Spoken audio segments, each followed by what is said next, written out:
Hello, welcome to VR Roundtable, episode 120. My name is Gary, and joining me is Anthony and Steve this week. Chris is unfortunately unable to join us, but we've got a few things to talk about this week. So we couldn't make last week's episode. We all had commitments that just prevented us from doing that, unfortunately. But we're back this week.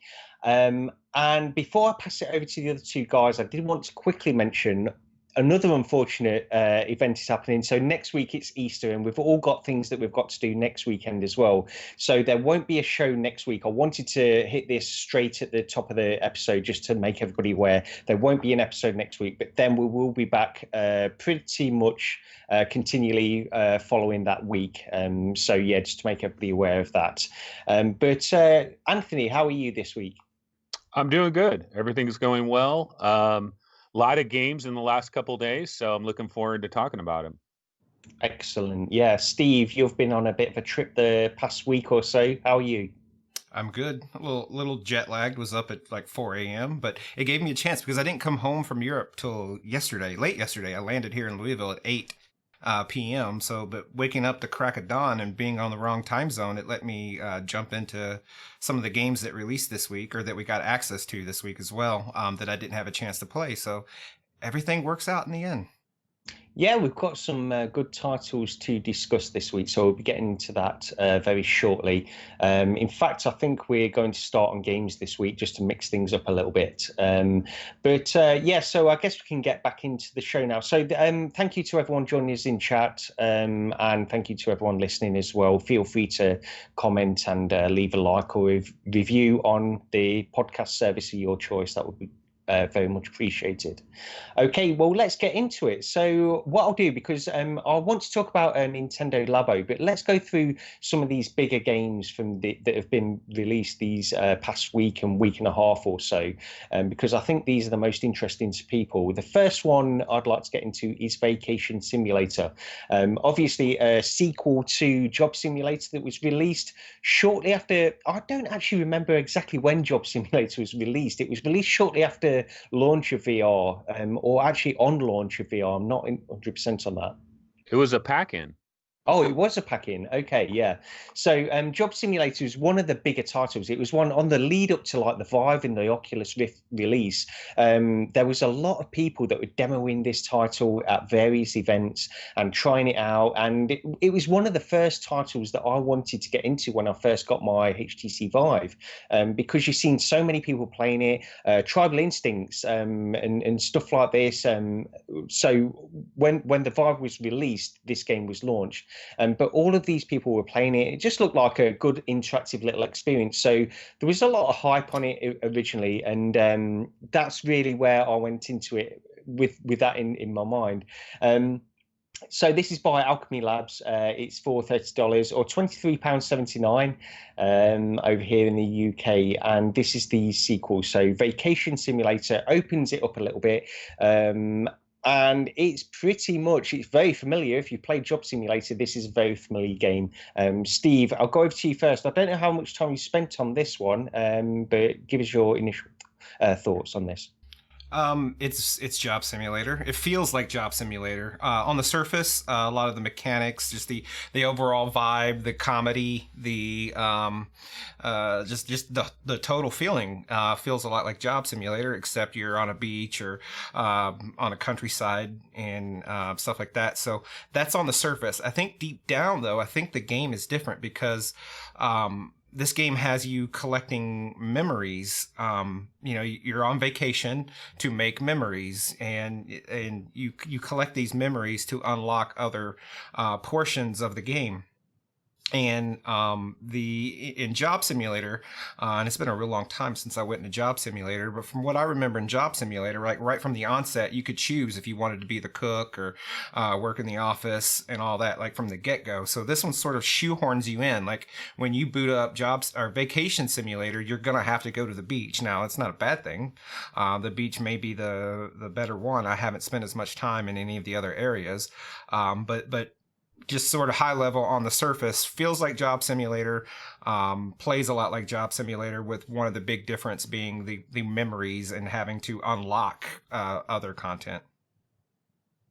Yeah, I suppose the main thing to get to on this, and Anthony, I'll go over to you after I've asked this question, but the main thing that a lot of people will comment on this is when Job Simulator was first launched back in 2016, it was the early days of VR, and we didn't have a lot of high quality, high polished games that were coming out at that time. And Job Simulator did stand out. It stood out for me, and I really enjoyed playing through that. It didn't take long. It was only sort of an hour and a half, something like that to play through it. And my kids continually play it. You know, my daughter, for example, I'll say, "Do you want to play some VR?" and she'll automatically, it's automatic. It's not even like there's any choice. It's simply Job Simulator.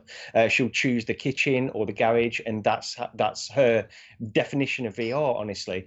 But at that time, it was probably a little bit easier to stand out. In this time, and I think we probably all had this hesitation in the lead up to the launch of this game, what can they do to make it, to elevate it to that next level, which it really needs to be? Do you think they've achieved that?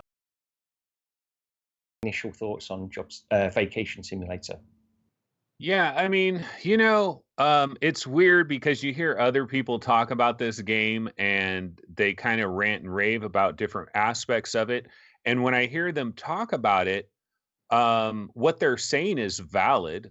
So like the game, I mean, my ultimate take on Vacation Simulator is it's a good game. It's a solid game. Everything is there. I think all the check boxes are checked.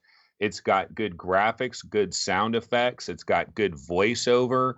Things make sense. I really like what they did with the waving mechanic. So the way one of the new mechanics that they have in this game is when you go to these different stations, there's a bot pretty much at every station that you go to, but the bot doesn't just automatically start talking and going into its entire routine, because that does get annoying because you randomly go to a station and all of a sudden it jumps into its natural routine, and you don't even have any time to like look around and kind of see what's going on, and it instantly jumps into it. Sometimes there's multiple bots that are talking to you. And so what they've done this time is you can go to a station, and you're kind of looking around at stuff, you're exploring stuff, and then the bot is just there, and you wave at the bot, and then it like initiates the situation there with the bot, and they start talking to you and all that. I thought that was a good idea. Probably the biggest downside for me with this game is that it just seems kind of paint by the numbers is like kind of what I reduce it to ultimately. I don't like, there's nothing wrong with it. It does everything right pretty much, but I don't have a burning desire to get further into the snow world or the forest world. And Steve, actually, this game is wide open. So when you get past that initial little hotel resort area, and there's the beach and the forest and the snow, you can go to any one of them right away. The problem is if you go to the forest level, there's only like a couple of things you can do right away, and the snow level, there's only a couple of things that you can do right away. And they kind of suggest that you go to the beach level, but you can actually go to any of the three. You don't have to have 5 memories to get through those other 2 paths? I thought I tried it. There's certain parts, yeah. In each level, you have to get so many memories in the main part of the level before you can progress on to certain other parts of the level. But you have immediate access to every single one of them, but you have to do certain things to get the extra. Blazed right past that, yeah. As I know, in the very beginning, they give you the 1 free memory, and that's how you unlock initially to go to the beach level. And I guess I just thought that meant you couldn't go to the other ones, but yeah. Hey, did you guys notice that Jeff Kanata does the voice of Efficiency Bot? Like, I didn't notice it when I first played it, but then I heard a DLC episode and he mentioned that he did the voice of Efficiency Bot. Then I played it again, and now I can't stop hearing Jeff Kanata. Was the bot complaining about Donald Trump? Pretty much, yeah, right? It's, I think Jacksepticeye is a character in there as well, from what I saw somewhere. I don't know where I read that, but yeah. I think they've got a few sort of guest voices in there. Yeah, I honestly, I think I sort of agree with what you were saying there, Anthony. I think it's sort of paint by the numbers. It's not like it's it's bad, and I know my kids are going to absolutely love this. They've been playing Job Simulator, as I've mentioned, since the launch. 3 years now they've been playing, and they can't get enough of it.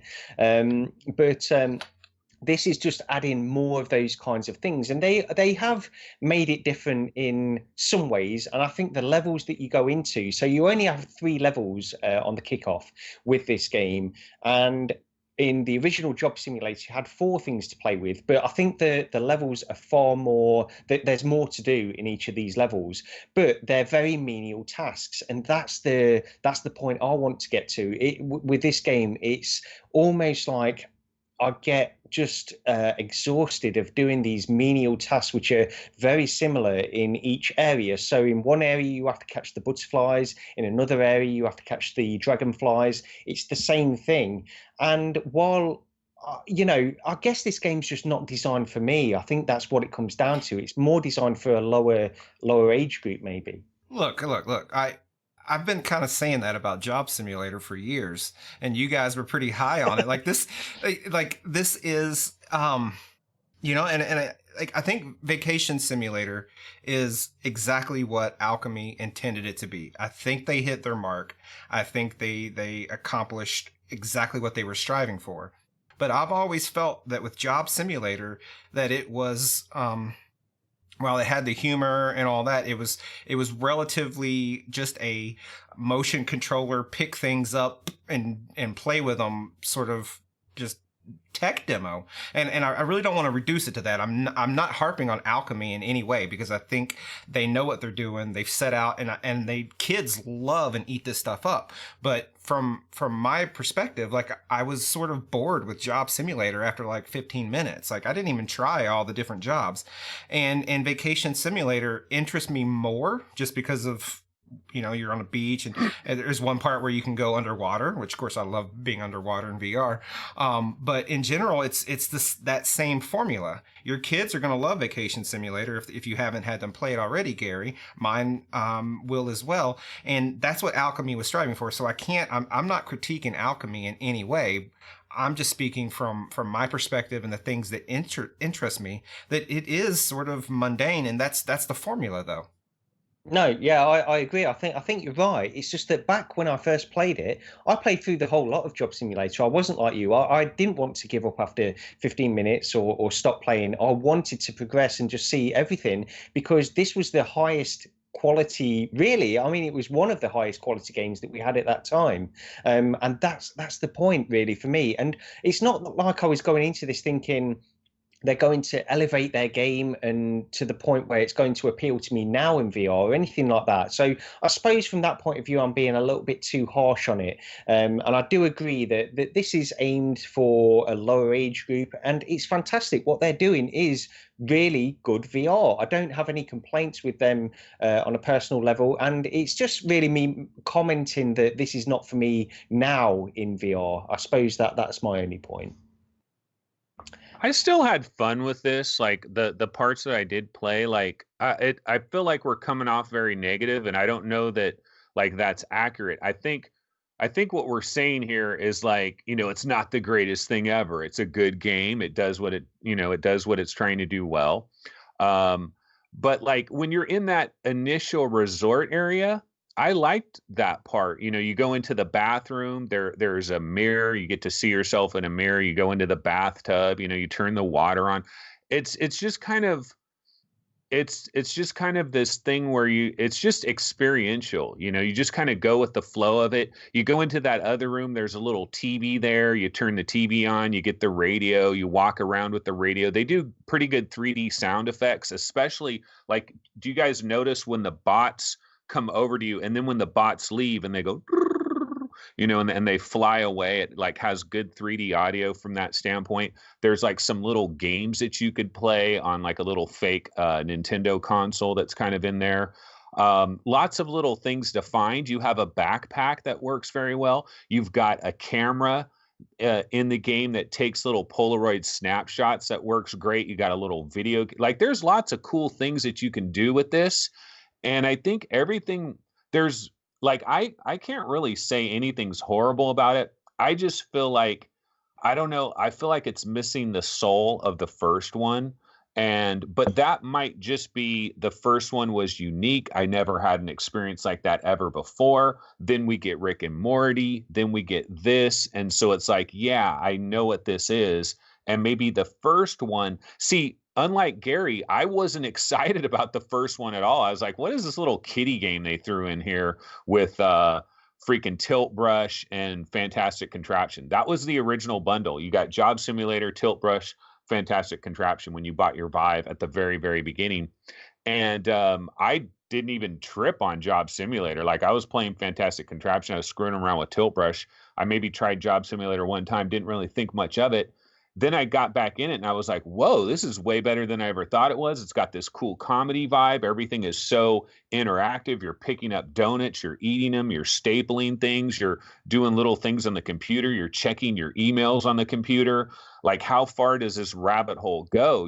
There's lots of little comedy things that are like the devil's in the details with this game. Like, you'll find these little books that are hidden places, and you pick up the book, you look on the back of the book, it has messages on the front and the back. You open it up, there's some funny little things that are, and everything is robot interpretation of the future of thinking what humans are thinking, but they obviously get it wrong more often than not.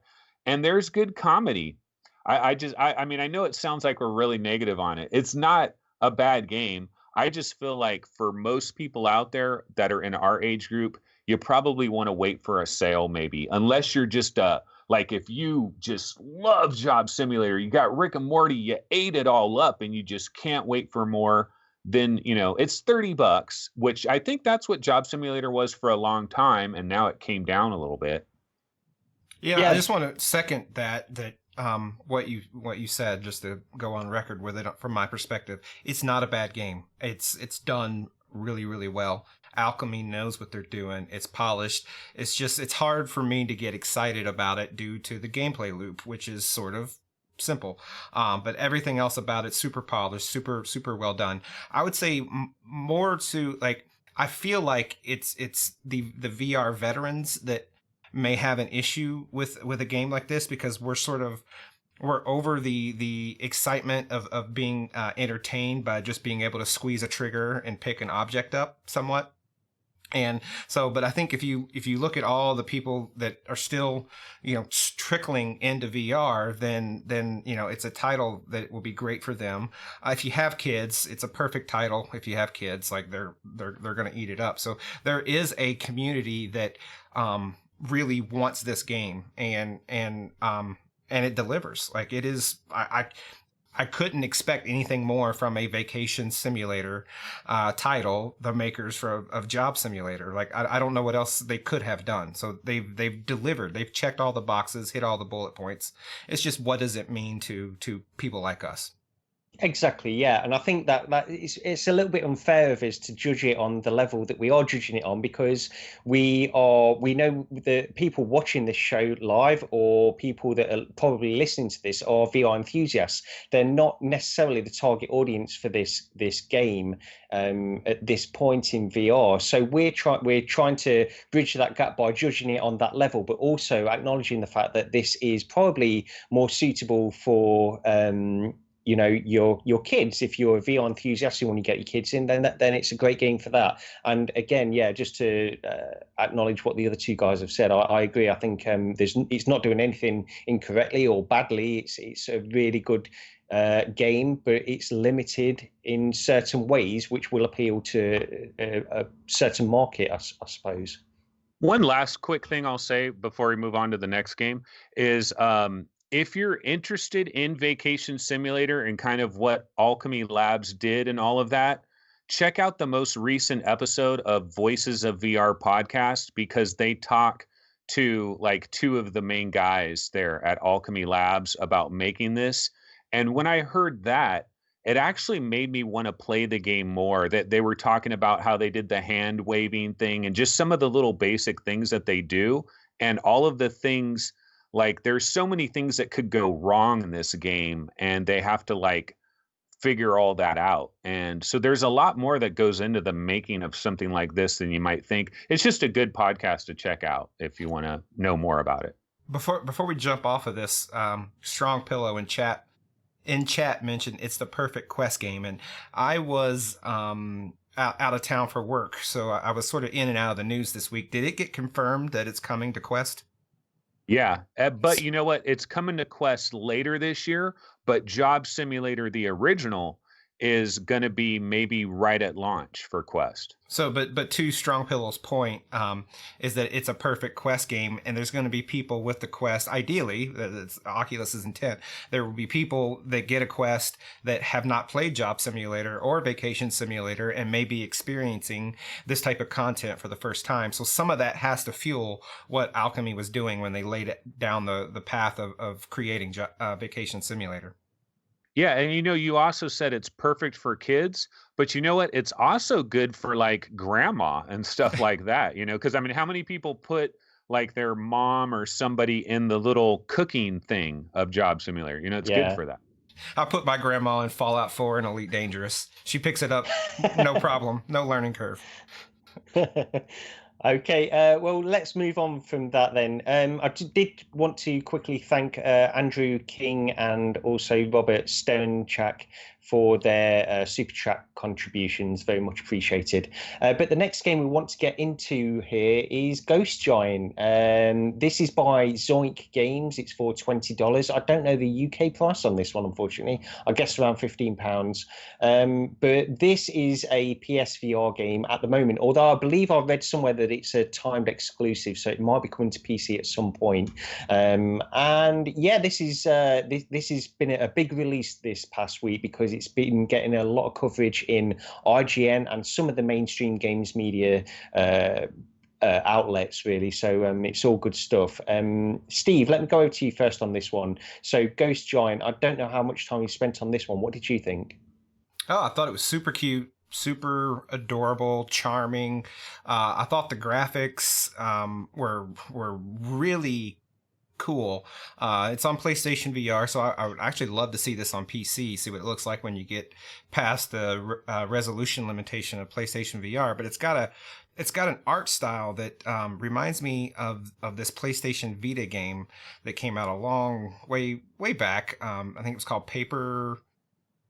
I can't think of it, but like the touch sensor on the back of the Vita, you could poke holes in the paper and stuff in the environment, the little platformer.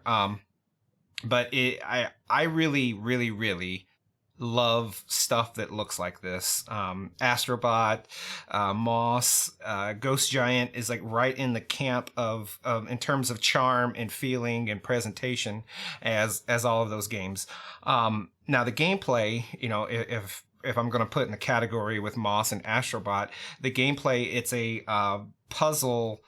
You are a ghost, a giant ghost that only the little character can see. Tearaway, someone Strong Pillow, Tearaway. That was the name of the game I couldn't think of on PlayStation Vita. And you interact, you help this little character through the world by manipulating the environment. So you poke things, grab things, move things, and that's the crux of it. So I think, before, I'm not going to rant on this for a long time, I'll send it back to you guys and we can go back and forth a little bit. But high level, lots of charm, really cute.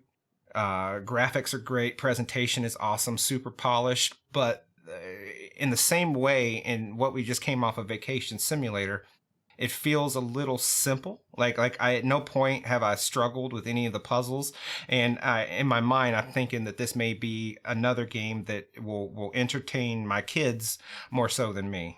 So if I'm gonna bring up Moss and Astrobot in the same breath as Ghost Giant, I will say that I like Moss and Astrobot more, both of them more than I do Ghost Giant. But at $20, I definitely recommend it. Like, I think it's a good game to experience. Hey, Steve, real quick, do you know what little stage or level you got to before you stopped playing? The one with the crane and the boat. I think it's scene 6, scene 5, something like that. Okay. Yeah. I think it's important to make the difference between when you compare these games to like Moss and Astrobot. It's the fact that this is a motion controller game. You play this character you don't have direct manipulation or control over the little character that you see within this scene in the same way that you do with Moss and Astrobot.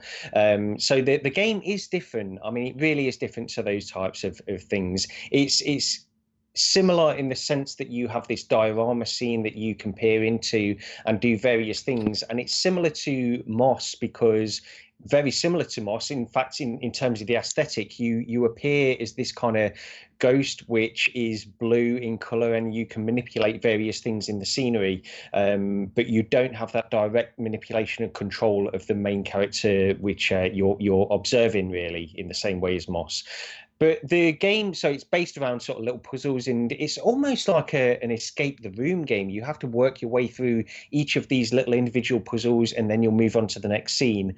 And I had a great time in this. Again, I'll mention my daughter because we played this yesterday, and I couldn't get her out of it. We played it again earlier today, and she absolutely loved this. And I think it's got a lot of appeal in terms of the types of puzzles. Like Steve was alluding to, the puzzles are not anything that will tax you for too long. Although I will admit, I got stuck in a couple of places because there's certain things you need to do in order to trigger certain other things. And by the time I got to that scene that you were talking about, Steve, with a crane, there were a couple of things like releasing those cogs and getting those cogs out of. I did, it took me. It wasn't straightforward. It took me a little time to work through those. And I think it's got a lot of the atmosphere itself is really good in this game. Yeah. Well, let me pass it over to Anthony. Anthony, what are your initial impressions on this?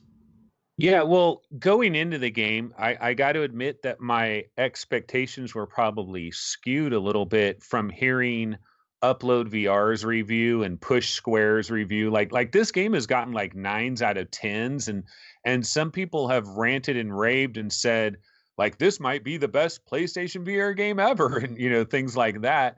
And so I'm hearing that, and I'm like, I played this at GDC, and it was pretty cool when I played it, but I don't know about all this. But then, you're hearing all these reviews everywhere. So there must be something incredible going on here. And then I went into it, and I like it. I like the game. I mean, you guys have said everything already. It's charming. It's this creative little world that wraps around you. It's a little more similar, I think, to Moss than, say, Astrobot, because I guess Astrobot kind of wraps around you, but not quite as much as Moss. Moss wraps around you a little bit more, and I think this game kind of the idea is you're going to be seated in VR. And so when you're playing this, I mean, most people are going to be sitting down, and you're in VR, and you actually got your Move controllers here, but they kind of think, okay, well, you're seated, so we'll just kind of wrap this world around you. And then you can hit like the little X and circle button, and you could cycle this way or that way if you need to. And that was well done. And just the diorama that they put you in. And I also think they did a really good job with the production value, because this is more story almost than a game, I think. I think the reason some people are falling madly in love with this game and considering it one of the best PSVR games ever is I think these are more story-based gamers. And so like story is like a really huge thing for them. And then also this story, I'm not going to spoil anything, and I'm not even far enough to know, but it seems like this story touches on certain subject matter that maybe is a little bit unusual for video games, and it's kind of like a little interactive cartoon. Like this could be like a little movie that you're watching where it's like a little it's a little cartoon, but you're in it, you're involved with it. I felt like the ghost giant hands, like you look at your hands, the translucent quality of them and the way they look is very solid, and it works really nice. You've got pretty much limited controls with just the pointing and the pulling. But basically, one other thing I wanted to mention too is like when your little character, Lewis, not your character, but the character you're interacting with, Lewis will go into different rooms or someone's house or something. And I thought it was cool because you're in this diorama world of like some little city in France or something like that, right? And it's got the architecture and everything's paper craft. Like you even look up at the clouds, and the clouds are like on a string, and you could like hit the clouds and the clouds sway, you know, and everything is kind of magical. The bushes, you want to grab them, pull them, slap everything, hit everything. Little things pop out of it, little things that you wouldn't imagine, and sometimes it helps you solve those puzzles. But Lewis, you got all these things going on, like a shopkeeper over here, cars driving way in the background that you hear drive by. And then Lewis walks into a house, and what they do is they basically darken everything else and quiet everything else down. And it's kind of like you're in a play, you know, and the spotlight shines on the house. And then you have these levers that you activate, which like, zzz, you know, it turns the house around. Now you're seeing inside the house and you're getting the little conversation that's going on with this other person. You find out more about this character. A lot of people, you know, this is very early in the game, but you find out that this character's mother needs to pay a lot of money for different things. People are waiting for their money, like, where's the check? You know, what's going on? And so you get these little stories that are going on at the beginning. It's charming, and you know, it's $20, but I do know there's going to be some people that get this and they're going to be like, what the F? Like, what is this? You know, so it's going to appeal to a certain kind of person, and other people might not appeal. And then for the graphic horrors out there, one thing I will say for the graphic horrors, if you look way off in the distance, it definitely has a Vaseline look on the far background, like a Vaseline smear. And then even in like the foreground and all around you, like the rooftops and the signs and like fences, there's a lot of shimmery stuff that's going on. But I mean, you ignore that after 2 minutes. You're in the story, you're in the game, it's fine. But I mean, if you take time to look out and look at everything, you'll notice screen door effect, and you'll notice all these little things. Well, I think you're noticing the limitations of the PSVR. And if the game comes to PC, and I don't know the publishing arrangement with Sony or anything, but if the game comes to PC, a lot of that's going to be resolved. So the developer, I think artistically, I think this game is gorgeous. I really love the look of it. Some people in chat are saying that we shouldn't be too harsh on it. We shouldn't compare it to Astrobot. And I guess I got that started, so I'll take credit or blame for that, in that my comparison was probably just more so for the third person view into the small world and the charm and the cutesy sort of thing they're going for. I will say I haven't experienced as far as I've gotten. I don't feel like the story has clicked with me, and I read somewhere that the game was about 2 hours long. And so I feel like I played for about an hour, so I thought maybe I was like maybe halfway-ish through.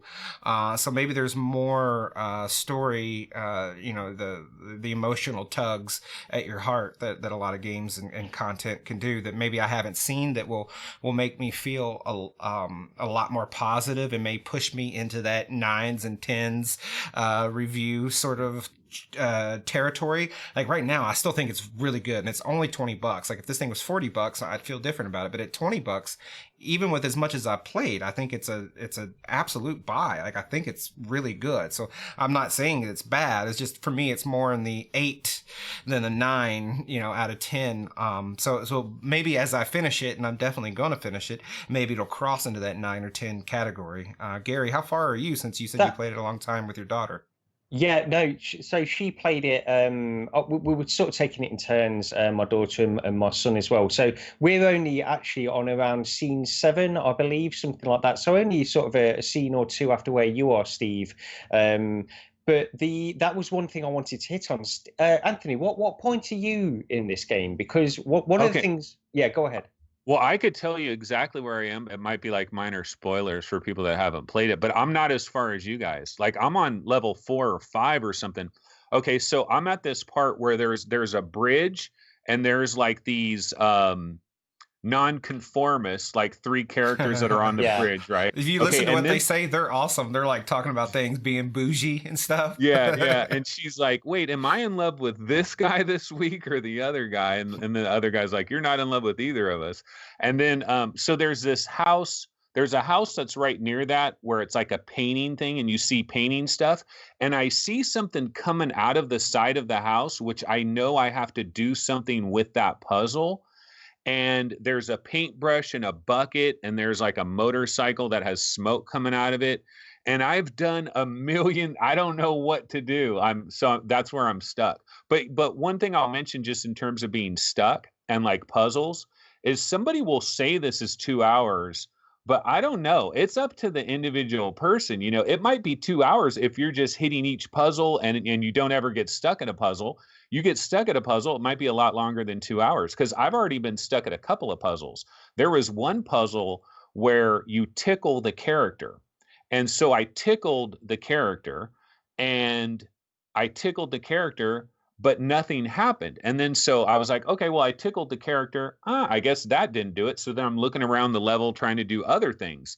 And then I was like stuck and I'm stuck and I'm stuck. And I'm like, well, maybe I need to tickle the character longer. So I went back and tickled Lewis longer, tickle. And then finally it triggered the thing that needed to happen. And then I was like, that's really weird that I would have had to tickle that character that long to trigger the little thing that ended up happening. And so, like, if I did want to go negative on this game, and this is just the way these games are, there's going to be arbitrary puzzles, I think, where some people might immediately think of it, other people might not. And, your mileage is going to vary with that. Yep. One other thing, sort of a experience tip. I got stuck in one spot and not very long. I knew what to do, but this game, like London Heist, needs to use the microphone. Apparently, my microphone in my PlayStation VR was muted, and I'm doing what it wants me to do, and it's just not triggering what happens. And just make sure when you boot this game up that your microphone isn't on mute, because you might be stuck for a moment like I did. Yeah. It does some interesting things, definitely. Just have a sip of that. we sort of I guess we can go into that, Gary. Yeah, go ahead. Yeah, you might want to stand up, Gary, or just give him a better view. Give him a better view. Yeah. So a couple people on chat already pointed out that Gary's wearing a VR Roundtable t-shirt, and I think we had a bit of miscommunication because I didn't think we were going to unveil merch on this episode, but here we are. We'll be rolling out here soon, coffee cups, t-shirts, things like that. And look, like, we're not, it's easy to do, like, so it's not like I've gone out of my way and developed some high-end merch here. There's services out there, so look out for it here on the channel. It'll be another way to support us, other than super chats and things like that. We'll get a cut of any t-shirts bought, and I'm also trying to think of creative ideas other than just the VR Roundtable logo. Like, I'm pretty sure I'm going to do some sort of sarcastic variant of Rifters Roundtable. Anyways, just be on the lookout for it, and you'll be able to buy some, both in Europe and in the US. Hey, I think Pixel Rep 1989 is in our chat. The lead developer. Any little tips on when that game might be coming to Oculus Quest? I'm kind of curious. Yeah, she is in here. Hi, Anna, or Anna, maybe. Yeah. Welcome to the chat. Let us know when that's coming to Quest, because you never know. Okay, so let's get on to the next game. This is one I didn't play too much of, actually. So Falcon Age, another big release this past week for PSVR. Now, I played a little bit yesterday. I hit a bug or something, and I couldn't continue, and I had a few other things to do at that time, so I didn't progress with it. But Falcon Age is by Outer Loop Games. It's $20, and it's been a relatively big build up to this game. It's not just a VR game; you can also play this game flat as well. So that's always worth mentioning. But Anthony, let me go back to you first on this one. I think you've played a little bit of this as well. Yeah, I played a little bit of it, and wow, it's interesting because, getting both Ghost Giant and Falcon Age kind of right at the exact same time is when I got these. And so I've been going into both of them, and they're definitely very different games. So Falcon Age, you're like, it's like a first person game. So you're standing up, you're in the game basically. And I played it with Move controllers. And the idea is that it's kind of Portal-esque almost in terms of like just the world that you're in, or you're kind of in this like, it's like you're trapped in something and you have to like complete tests, and you're dealing with like robots and AI where they're kind of like judging you, and you're kind of like in a prison really. You start out and you're trying to complete these tasks, and so you go to this robot and it wants you to do this and do that, and so you go outside and you're mining ore. And I actually like the ore mechanic. I don't know if you guys like that, but like you get a hammer and you're hammering ore and you're collecting ore, and then you go back. And so what happens is, you're probably wondering, well, how does the bird get into this?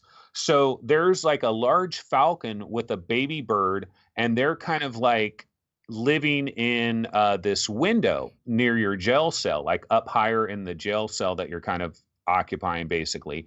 And these robots, I think a robot comes over like to clean it up and to get these birds out of there.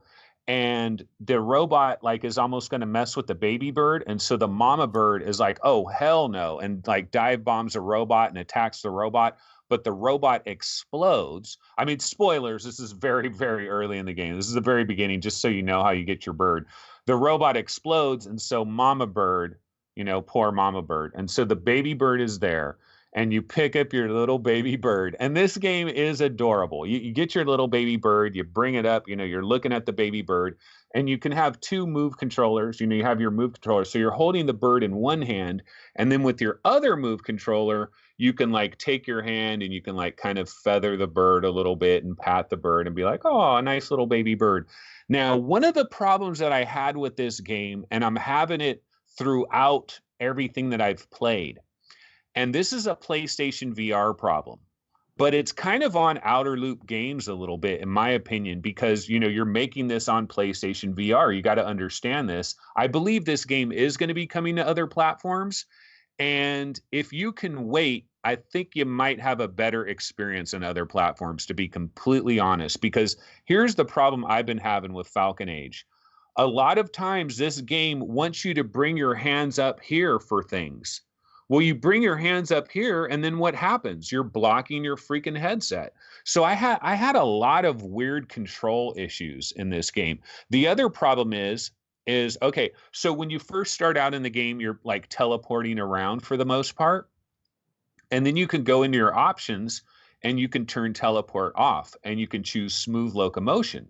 And so I did that, and it was working really great. And I was hitting the move button, and I was moving really fast. You can slow it down if you want. You can slow down your speed, but I was moving really fast, and it was free locomotion. But I kept having this issue where I would hit the button and I'd be going backwards, and then I'd be going forwards, and then I'd be going backwards, and I'd be stuck in geometry. And a number of times I was so stuck in geometry that I had to actually go into the options, and I had to click on, I had to turn teleport back on just so I can teleport out of the geometry that I was stuck in. So that was some of the irritations that I've had with this game. But there's something here. I don't know. You know what? I'm still at a point with this game. I can't make a decision on this game because I'm still early in it, because I've gotten past like that initial opening area, and you're like traveling off into the you're like basically out there in like the Grand Canyon or Utah or Arizona is kind of like the vibe that you get. And it's a cool vibe. It's like this desert vibe, salamanders and, tundra and stuff like that. It's a cool vibe. But like getting out of there, I don't know if you guys experience this, but like walking and walking and walking, like it took forever. Like, I don't know how many bridges I crossed and stuff just to get out into the great wide open. And it's like, is that really necessary to make me do all of that? But, I don't know. I've got mixed emotions. I'm like enjoying a lot of aspects of this game, but the controls do not like me. I'll tell you that much. Let me quickly just jump in there. So before I pass it over to Steve, because I agree with you with the controls. And the reason I want to jump in now is because I've only played a very small amount of this game. The first 30 minutes or something like that. And the controls, same as with Ghost Giant. Honestly, that is another game I have to constantly remind myself to do a forward-facing thing, which it's a limitation of PSVR. It's not a limitation of the game. It's a problem with with the hardware it's running on. But it's always worth mentioning that because it's a frustration, and it's an almost constant frustration with PSVR, and that's the problem. But so I played this game. Started with the opening section, same as you, Anthony, and you get the bird, and then I was told to feed the bird, and my son was playing it before me, and he had just eaten all the food himself out of the dispenser, and we couldn't feed the bird, so I was stuck. So we either had the option of starting again, because we couldn't get any more food out of the dispenser, but then we managed to sort of glitch our way back out, do a little bit more mining, put some more of these this ore into these bins, and hopefully that would give us more food, but it didn't do that. So it got to the point, it's our own fault, it's not necessarily even a problem with the game. It's a problem in some ways because we got stuck in this loop where we couldn't get out of it without restarting the game, but in other ways, we just weren't paying attention. So I suppose part of it is on us as well. So I didn't play too much of it, honestly, but from what I did play, I think I agree, Anthony. I think there's something here. I think it's unique enough to give you motivation to continue playing it. We've not seen this kind of thing too much before in VR, where you're sort of using this companion and utilizing it in various ways, and it's just interesting to do this. I wouldn't really want to play this flat, honestly, but in VR it has that extra appeal to me, and I think it's got something to it, and I will be going back in. I want to report back into this. I often talk about on the show how I'm going to finish this game, I'm going to talk about this again, and I never get to it, but I do want to get back to this game because I think it's got something. But Steve, what did you think? Well, I'm the outlier and a positive one for a change. I'm not going to harp too much on this game. I did not experience any bugs. The only frustrating point that I experienced, and it's really no fault to the game, I let my son get it started while I was dealing with breakfast, and I missed the part where when you mine the ore, you're supposed to go and drop it in the collection bin. And so I get in the game and I keep mining ore, and I'm not completing the quest objective because in the quest objective, it doesn't say mine ore and take it to the collection bin. So I wasn't taking anything to the collection bin. So, but again, that's on me, and that's just a circumstance of letting my son get it going before I jumped in. I think this game is pretty good. Now, if you had asked me, before I played any of these games based on public reception, between Ghost Giant, Vacation Simulator, and Falcon Age, I would have assumed that of these three, that Falcon Age would be the one that I would have liked the least. In reality, it's the opposite. It's the one that I like the most of these three. I think it's a really unique concept. I think I haven't completed the game. I don't know how long the game is, but it's only $20, and so I feel like it's going to have a lot of value for its price. But once you kind of get through the beginning section and get past the what is essentially the tutorial, and you get into that open world, you get a map, and there's markers, and it seems like it's going to be a deeper experience. And I think it's really cool calling the Falcon to your hand and being able to interact with it. And I know, just looking at the trailer, that I haven't unlocked all the possible interactions. Like, I think this game is pretty cool, and the combat. So like, wait, it's pretty Steve, straightforward. Steve, Go ahead. Go ahead. So you're not experiencing any jank like that? Because jank is strong with this one, in my opinion. No, I mean, I do have to think, like you guys mentioned, knowing the limitations of the PlayStation VR and keeping myself facing forward. Now, I will say I've kept it on teleport, which is unusual for me. I just kind of said, what, I'm not gonna deal with smooth locomotion with PlayStation Move games ever again going forward, because it's just the Achilles heel for me. So I've kept it on teleport, and I'm keeping that the scope of the hardware limitations and the controllers and everything in mind as I play the game, and I'm not letting that detract from what this game is. Do I think this game will be better on PC VR? Yes. And I have no clue on whether or not it's going to come to PC VR.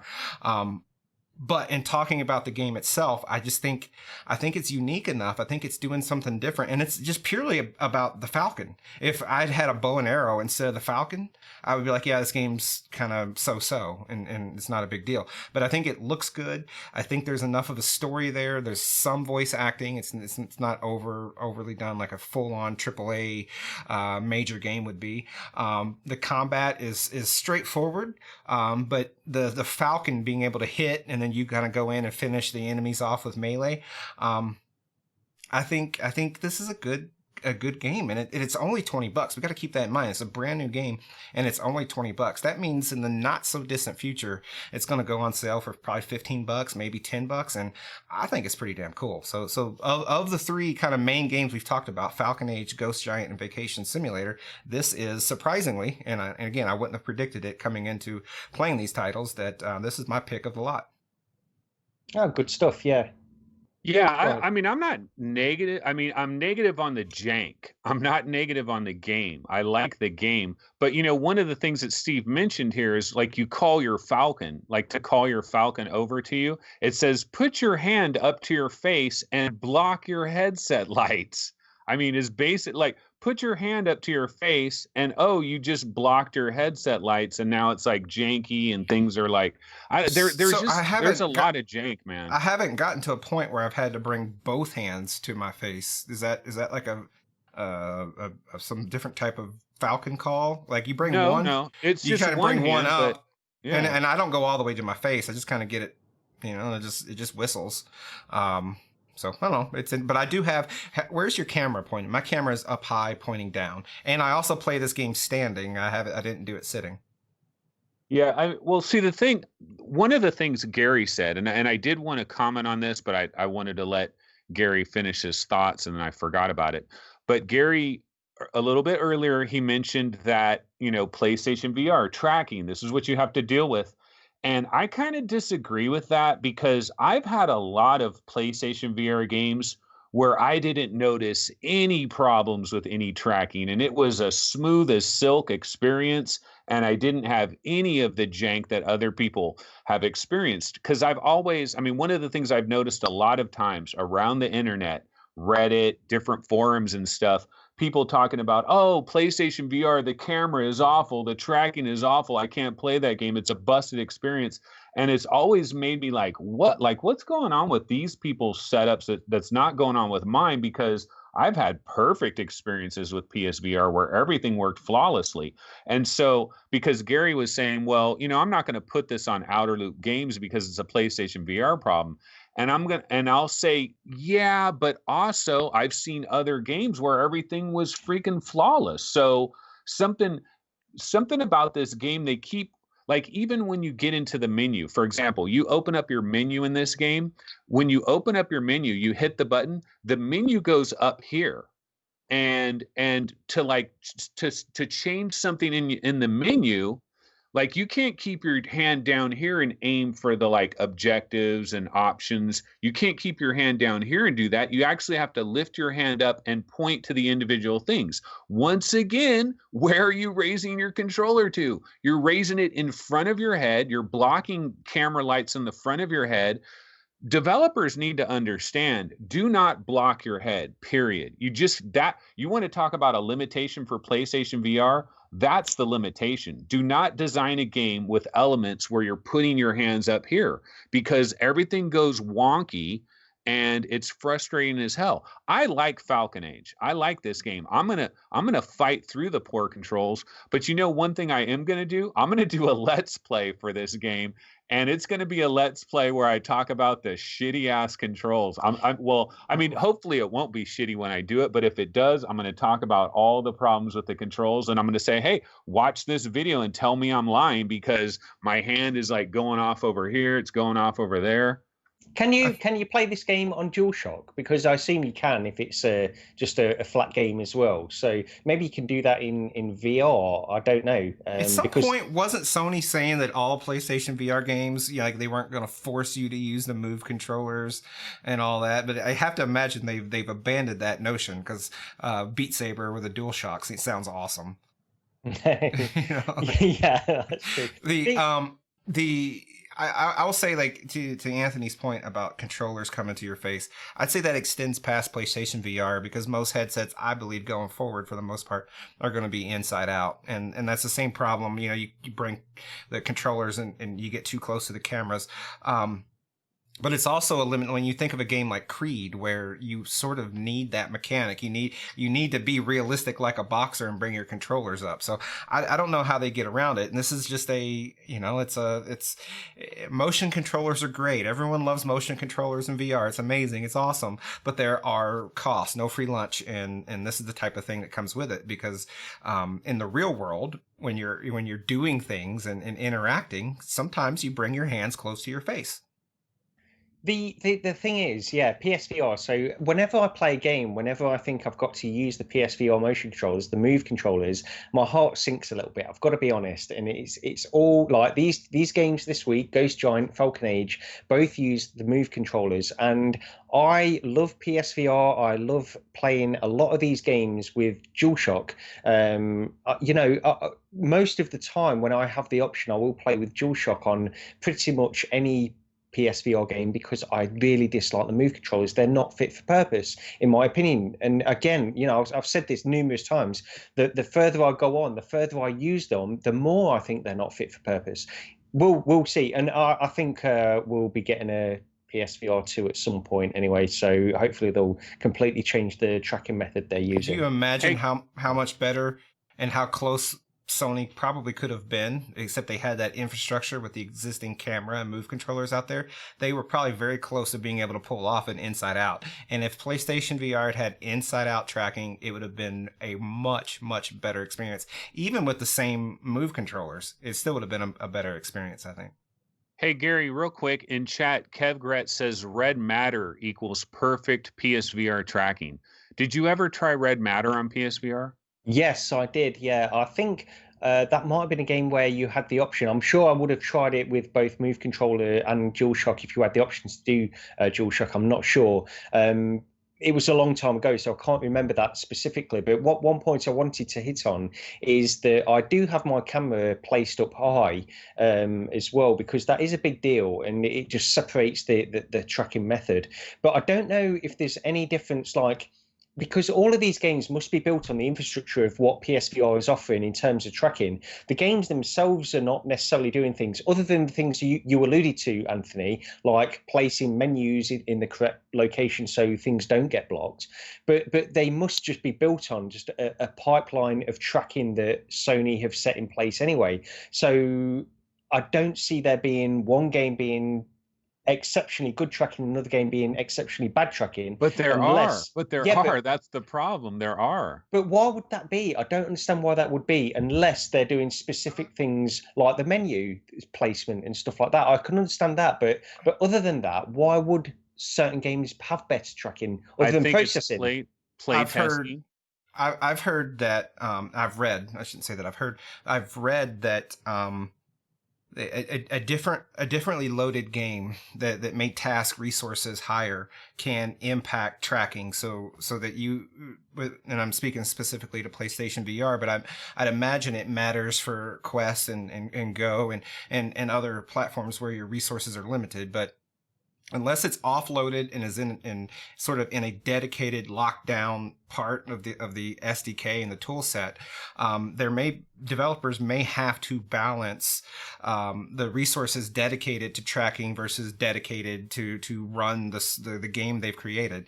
And I've seen reference to that, and I'm not a developer, so I don't know through direct experience, but I've seen reference to that in discussions on message boards and such, where this issue has been brought up with inconsistency in PlayStation VR games, where some games are just sort of locked in and run really well, and other games it's sort of all over the place. It seems to suggest some truth to that, and that the developers have some leeway there, that it's not just a fixed lock constraint by Sony itself. So Anna is in chat still, and she said we had to change on level 2 shooting pigeons attack on PlayStation to avoid holding the DualShock up high and lose the tracking. So we ended up using the gaze to move the player's hands to aim instead. And I distinctively remember that as a second level on pixel rep. So developers are aware, and we have one in chat telling us about it right now, of the limitations.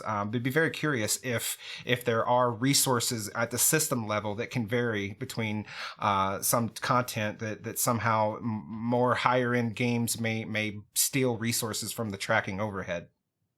I also think you get an internal developer like London Studio or Supermassive Games, right? Okay, so Supermassive Games did Tumble VR, and they also did Rush to Blood.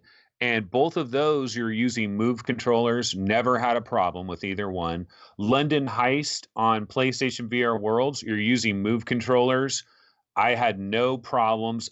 What I'm trying to say here is I think yeah, I mean, well, what Steve just spoke to, that's a part of it, but I also think it's like developers, how much play testing are you doing? Some of these developers, you know, they're putting games out on multiple platforms. This is just another SKU to them. They're just trying to get it, you know, they're trying to get it up and running, and they might not have a dedicated team that is like trying to iron out every little problem.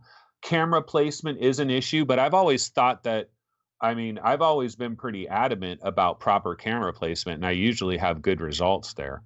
I just disagree a little bit with Gary though, because Gary almost has the view of like Jeff Gersman, where it's like PlayStation VR garbage, just write it off. No. That's not fair, because I think that the tracking method is flawed, and it's mainly because it's front facing.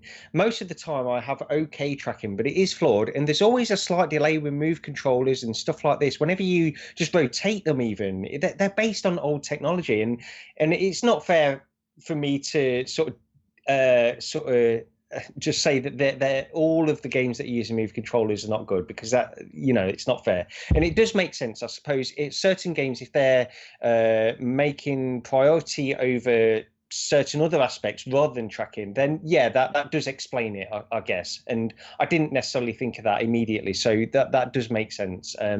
But you know, what do we think? What like PlayStation VR 2? What is the tracking method? It has to be inside out tracking, surely, doesn't it? I would be completely floored if they did some sort of sensor or external camera again. Like it would just completely shock me. So I'm gonna lay my money on inside out. The worry is, when did they start on that though? Because now that you see the Quest and you see the Rift S, it almost makes the Valve Index seem behind the times by using lighthouses a little bit, because it seems like, oh, we've now, especially with this fifth camera on the top, you know, and it seems like, oh, we've now reached a level now where it should be inside out from this point forward pretty much. But you don't know when they really started heavy development of this, maybe even before that era really began. Well, I said it on our last show, and I don't expect Sony to ever do it with a console, but I think the best answer is to have sort of a default inside out. So the Valve Index, for example, is a great starting point. I would love to see that be an inside out headset with the tracking sensors, and then people can augment it by buying external devices if they're crazy enough to want to go through the steps of putting something on their wall to get that extra coverage for playing a title like Onward or something that needs full body VR chat, something like that. And you sort of make it an option, because if you can't have the standard requiring someone to screw stuff up on the walls, like that's a given. We see that. So, but Inside Out has its own limitations. So instead of having to choose, like, you know, one or the other, no, you have a baseline, and then let the power users spend more money and augment. Okay, yeah. So, well, let's get on to a few other things that we want to. So, the main topic, well, one of the topics we've got a couple of little news stories we want to get to afterwards. But the other thing we want to mention is Nintendo Labo VR. So, I picked this up on Friday. I got a Nintendo Labo VR, which was just the starter kit. So, with this starter kit, you just get the goggles and then like a blaster. And we set aside a little bit of time yesterday to assemble this with my children, and they were holding me up. They were really holding me up. I'm pretty sure. I mean, I don't want to brag, but I'm pretty sure I would have got it done a lot quicker if they weren't there. But I'm trying to, you know, get them involved in this kind of stuff. And yeah, so we made the VR, like just the headset part of this first.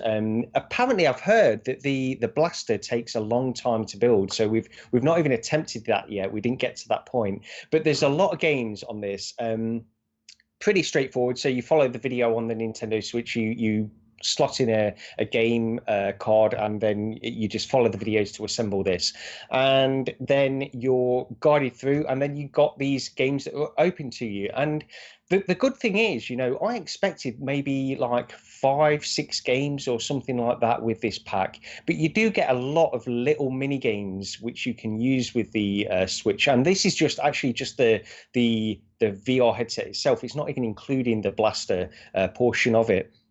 And these mini games are very, very mini. You know, they're not. There's not a lot to them at all, but they're relatively impressive. And you can understand that Nintendo have not thrown this out there to die. I don't think they've done that. I think they've tried relatively hard to get a decent experience.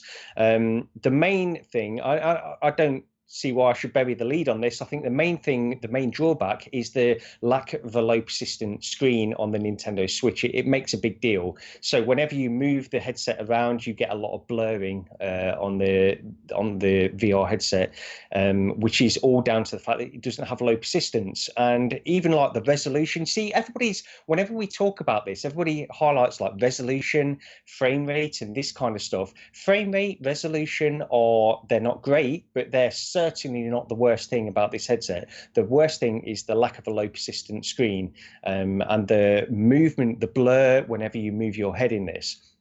But taking that aside, because you can easily take that aside, as my kids did, they absolutely love this. We finished building this, and I couldn't tear them away from it. These little mini games are not anything that's going to keep you for any length of time. You know, you're in this scene which is sort of smashing blocks or manipulating gravity and all of this kind of stuff.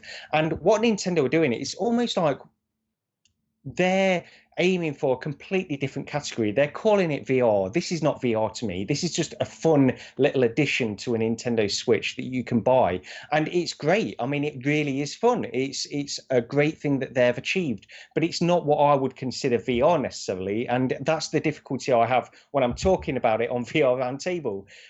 I think it's good what they've done, but to me, virtual reality is placing you within a virtual world. It's doing things that you can't. It's placing you places you can't ordinarily go. And this device is based around little fun games, and that's all it's trying to do, and it achieves that in most respects, I would say. So the blurring is the main disadvantage of it. Other than that, resolution's not a problem because the games are based around that.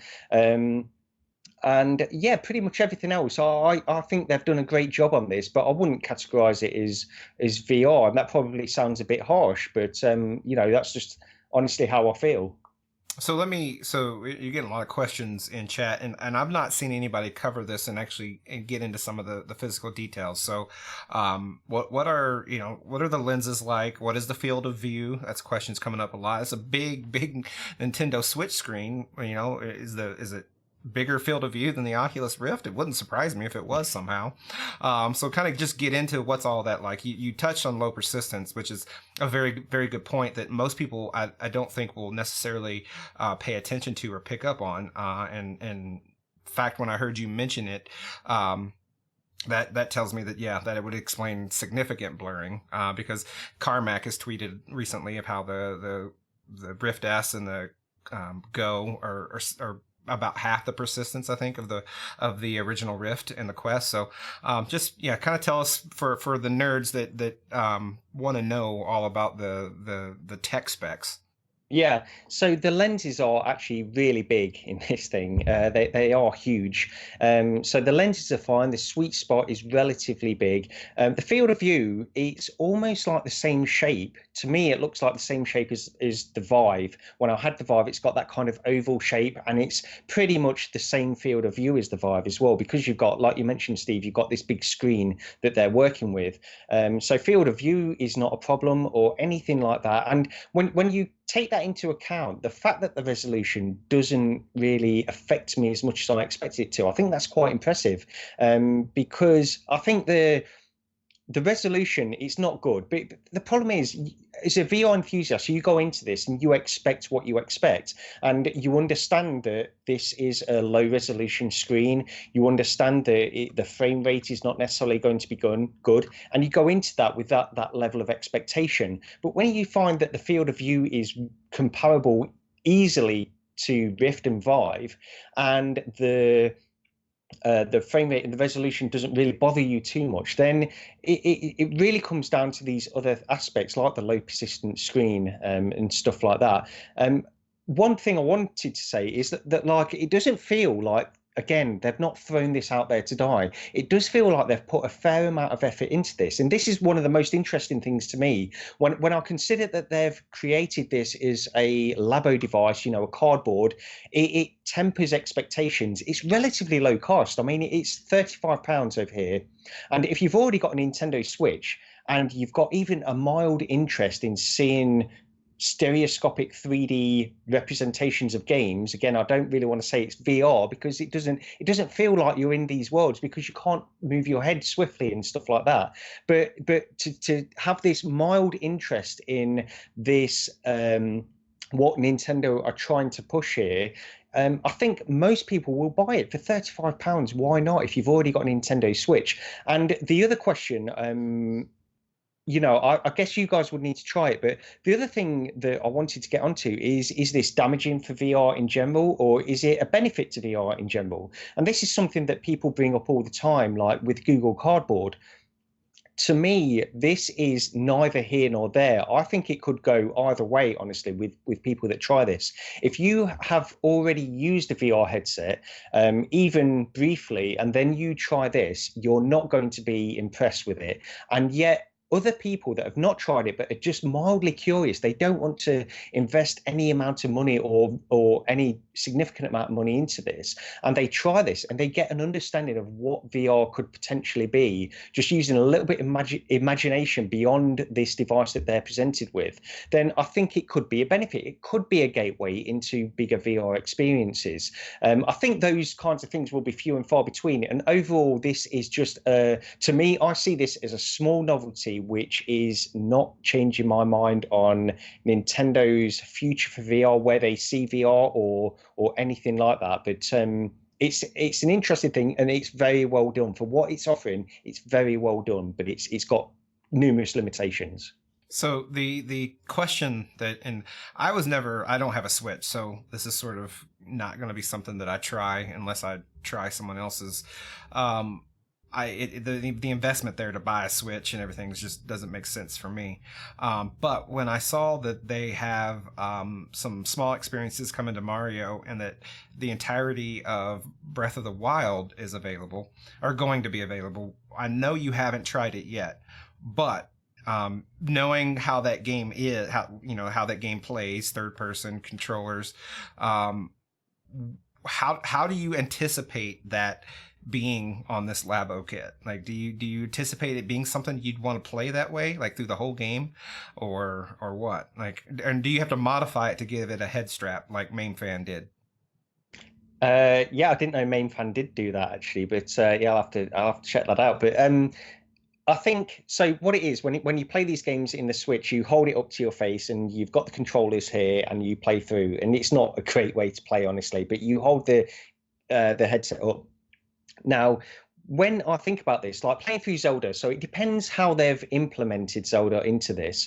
One of the things that I thought was interesting, because there's a lot of questions about frame rate around Zelda, especially because that was 30 frames per second on a Switch. And how can they get that running at possibly a lower frame rate, or even if they get to 30, that's okay, I suppose. But one thing that was mentioned on Giant Bomb was, what if this, like the Zelda playthrough, I think Brad on Giant Bomb mentioned this, and he said, what if the Zelda version is nothing more than a Viewmaster kind of thing? It's not virtual reality, you can't move your head around, it's just giving you a 3D version of Zelda that you can hold up to your face. But on a flat screen, sort of like using big screen beta or something. Well, no, I think it will be stereoscopic, but I think you won't have any sort of head motion. You will still control it like a normal, yeah, similar, but stereoscopic, I guess, Steve, from what you were saying. What if it's that? And I think that would be a problem, because that's not, again, it's even further away from virtual reality.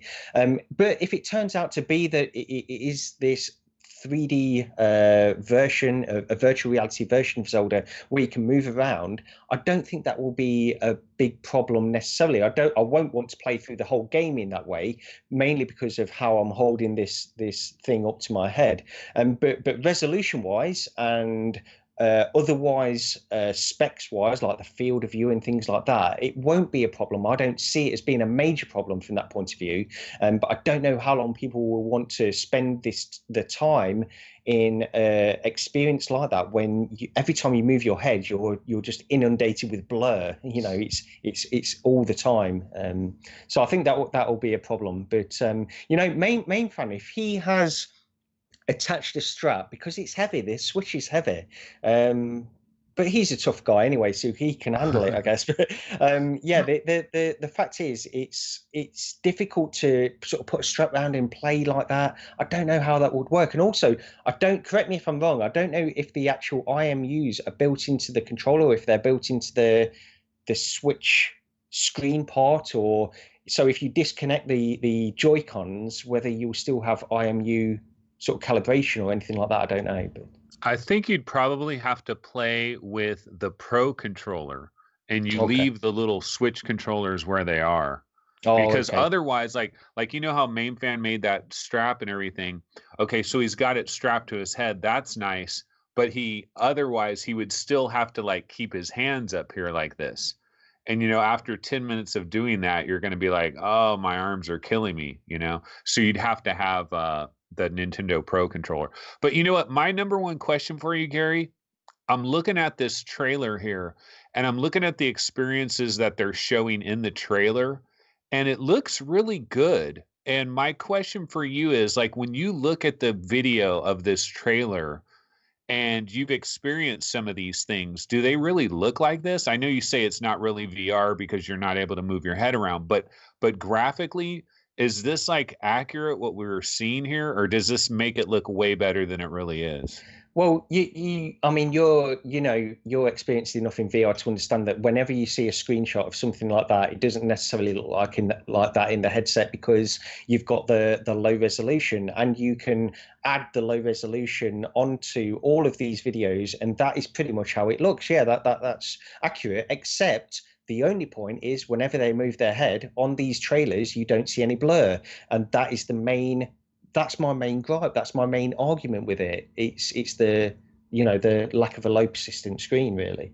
I wonder, has anybody been able to make a video of what that actually, like, would there be a way to make a video of that where you could actually show somebody exactly how much it's degrading when you're moving your head? You could probably, to get an idea, I'm sure someone's taken through the lens footage. Yeah, through the lens. I haven't personally searched for it, so I imagine someone's got it up on YouTube. What about the rumors? And we've heard, I don't know how confident I would be in those rumors. I don't know the validity around them necessarily, but what about the idea of a Nintendo Switch Pro that is maybe on the horizon? And if they care about VR, and if they care about Labo, or even kind of setting Labo aside, someone in chat mentioned, what if they release a Labo kit just for Zelda, which may address some of the ergonomics that we're discussing, but what do you think? I guess really, Gary, I'll ask you, what do you think about that? Do you think if they added a Switch Pro that maybe had a little more power behind it, up the resolution, and added low persistence, do you think that this could become a VR ecosystem? Based on everything else remaining the same, the lenses, the little lens slot, and the physical Switch unit itself. Yeah, I mean, it's not bad by any means. I think it's difficult. Look, you're building something out of cardboard here, and then placing a Switch in it. And if you did have a higher spec screen, low persistence, and all of this kind of stuff, I think it would make it far more compelling. But going along with that, you need experiences. And if they could do something like that we all want from Zelda, put that truly into VR and that kind of stuff, and work out a way of doing that, then that would be great. But the issue is, I think you need to look at the whole ecosystem, what Nintendo are going for with this device. This is a Nintendo Labo device to experiment with VR and to put on some very, very small, very short little mini games, which are impressive nonetheless from what they're working on. And again, I'll go back to the fact that they have tried really hard. I do believe that they've tried really hard to give the best possible experience with what they're working with on this. But if you were to, I don't see to what end, if you were to have an upgraded Switch, to what end would that really make a difference? I mean, you'd have to think, okay, so I want to play Labo, so now I'm going to have to trade in my current Switch, buy a higher end Switch, and play these small mini games, which is almost meaningless. You know, you wouldn't do that. I certainly wouldn't do that. But the thing is, as well, what point are Nintendo going with this? Is this does anybody think this is like a test bed for future VR products? One thing I wanted to ask you, like Anthony, so could you see this as being a test bed for future VR products, testing the waters of interest in VR in general? And do you see Nintendo ever getting into VR? Well, you know, someone in chat, I was trying to look for it. It was earlier in chat. Somebody mentioned that with the Quest imminent, is this Nintendo? Because I've said a million times, I think the Quest is a legitimate threat to these video game companies. I really believe it is, because I believe it's going to be at Best Buy and Target and Walmart and Costco. And if Oculus markets if Oculus markets it correctly with great advertisements and the word of mouth and all of that, I think this might be a legitimate problem for some of these companies. And Nintendo especially, like, they got to look at these things and they got to think 2 years from now, 3 years from now, potential threats that could come their way. And somebody mentioned, you know, the timing of this is interesting, how all of this stuff kind of came out of the blue, and then the Zelda thing and the Mario thing. And the timing is almost in such a way where if this never happened, you might have had you might have had some Nintendo fans that maybe would see the Quest and they'd be like, you know what, I've always kind of wanted VR a little bit. Maybe I'll go with something like this. But now that Nintendo, I mean, we're just throwing this out there, right? But now that Nintendo has kind of said, well, you know, wait a minute, maybe we've got some VR coming your way. And then we got these rumors of a new Switch. Imagine a Switch with a 1080p screen, that the screen's been designed with some of these theories in mind. It's much more lightweight. Also, I don't think we always have to have cardboard. I think Nintendo could come up with some kind of special $50 thing that you would slide it in that would work very nicely, very comfortable. They could get involved in this. I don't know. It's just so weird. I mean, trying to predict Nintendo is like, it's pretty futile. Steve, what do you think? Is this a game? See, in my opinion, if they were going to really go, if they see this as a test bed for VR, then they wouldn't create another device where you just slide in a future console, a future version of a Switch. They'd have to really release their own headset, because there's so many advantages to doing that, rather than just abiding by the hardware that's in these devices, like the consoles that they're releasing as a sideline. But what do you think, Steve? Well, like, I mean, I asked you earlier about the idea of a Switch Pro and somehow making the experience better, and maybe from a computing perspective it would, but this is still cardboard, and yeah, I've not felt it, and maybe the cardboard is really stiff and really sturdy, but how long is it really going to last, before it starts getting soft and crinkled? So all things considered, I can't ever, even with a Switch Pro, I can't see this taking off and being some sort of VR competitor, in a sense where someone's like, I'm in the market for a VR headset. I got the Quest and I got the Switch with Labo. I can't really ever see that being a decision that someone who's purely speaking from a VR interest could make with a straight face. That said, is it possible that Nintendo is exploring here? I'm torn. In one way, it seems obvious. Of course, they're exploring because look at this thing. But in other ways, Labo seems like a very expensive accessory, and it's just a cash grab in and of itself. I'm tempted to sort of lean that it's merely just a Labo product, and that's all they've ever really intended it to be. And they just want to turn a good profit margin, because this had to cost them very little to manufacture and produce. So I don't know. I really can't comment, and it's just sort of baseless speculation. We all love to speculate. I love to speculate, but I try to keep my speculation with some sort of evidence out there, and I really have none here. So yeah, I want to try one. Maybe I'll come visit you, in the next coming months or something, and I'll try it then. Yeah. If it's still holding together with the cardboard, get some duct tape, man. I can see it, duct tape it all around.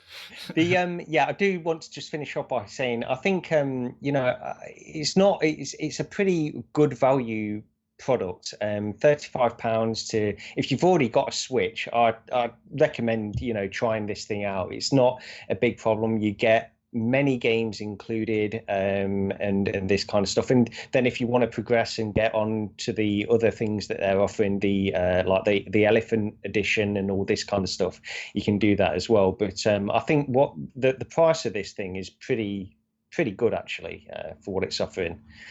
Okay, well, we've got a couple of news stories we want to get to before we finish off here. The first one is an announcement by Acer for the ConceptD OJO. Is it OJO? OJO? I don't want to get into pronunciation on this. 2160 by 2160 per eye, but it also has IPD adjustment, importantly, so it separates it from the HP reverb.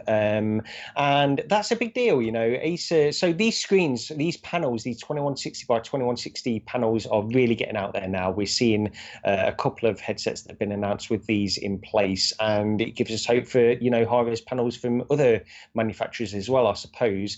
The design itself is, so it's similar in spec to the HP reverb, but it's got this IPD adjustment. It looks very different to the HP reverb. The HP reverb was very it looked very small, honestly.